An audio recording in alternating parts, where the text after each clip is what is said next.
on Amuria district, where the academic performance for both primary and secondary has kept declining for the past 3 years.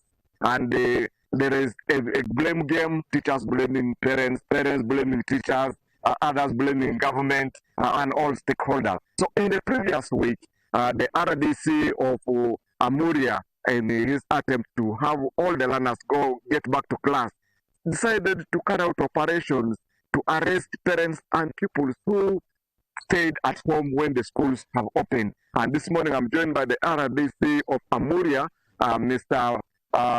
Thero Paul, to give more highlight about what is taking place in Amuria. Good morning. Yeah, thank you very much. Good morning.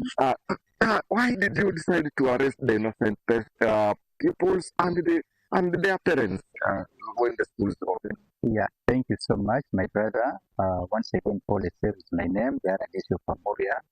Yeah, it is very true that we took some enforcement last week, and that was prompted by a number of factors. For the last 3 years, as you stated right here, there has been a general decline in the academic performance in Amuria, and I think also Teso in general. For example, in Amuria, in 2023, we only had 66 in Division 1. 2024, there were only 42, and in 2025, we realized only 39. That has been a very sharp decline in academic performance. While that is happening, unfortunately, the number of pupils who are unable to join secondary, they are increasing. I can give you an example. In 2023, we had 405 who got Division U. In 2024, there were 725 who got Division U. In 2020, that was 2024. 2025, we had 922 learners who got Division U. These are learners who cannot even join any institution, for example, secondary. And that's a very big challenge for us, not only in Amuria, but also in Teso in general. As someone who is a researcher and also I hail from this area, I've been taking my time to understand what is causing all that. And briefly, I can be very confident to tell you a number of things which we have come up with. One of them is absenteeism of learners. They only appear during examination. During school time, they are nowhere. So that is one of the reasons why we are registering poor academic performance. The second one is the poor parental attitude. The parents are not there. Then another one is the community itself. The community, they have also abdicated. They have neglected their duties to ensure that these learners are pushed to class. Another one, of course, is poor syllabus completion. The teachers decry that they are unable to complete syllabus because of so many other reasons. Also, school feeding program. These learners, the challenge is that they stay the whole day and they don't have anything to eat. So, as mandated by the Constitution, through the Education Act, both the state gives us that responsibility to ensure that education is provided for all school-going children. And it gives responsibility to both the state and also the parents. So in this regard, why we decided to take such drastic measures? Prior to the opening of this term, I held a number of meetings with the district leadership, also some of the school administrators, and I personally visited the schools. What came out very clearly was that on the other side of the role which the parents are supposed to play, they have deliberately refused to comply with that. And that was one of the reasons why we said, I think, unless they comply, we will have to take a little an enforcement route in order to force them to comply. So that's why in the last 2 days, we were in position to visit some of the highly stubborn sub-counties. For example, we visited Wheeler sub-county, whereby on a market day, the parents deliberately keep these learners at home others take them to the market in complete disregard of education.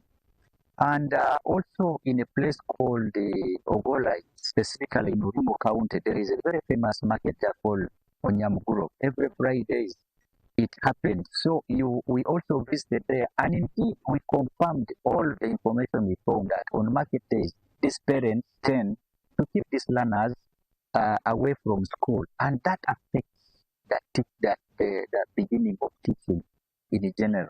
So as somebody who has grown up from this area, I studied here, that trend of us allowing the children to stay away from school, it is contributing so negatively, one, to the academic performance, but most importantly, they are the children who are failing to join secondary. They are the ones who are now developing what we call antisocial characters or behaviors.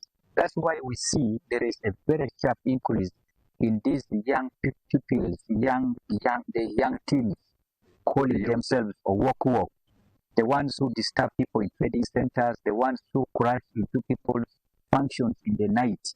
That is one of the reasons why we are saying, I think it is not too late for us to stamp our feet on ground and say, we are not going to watch our generations, our young children getting wasted because of some of the attitude of the parents. So how many parents have you so far arrested, and which charges did you give them? Of course, like I told you, on the first day we arrested about 15 parents together with the learners, both in the trading centers and others we found them at home. And they didn't have any genuine reason whatsoever as to why they are keeping those children at home, and yet schools were operating.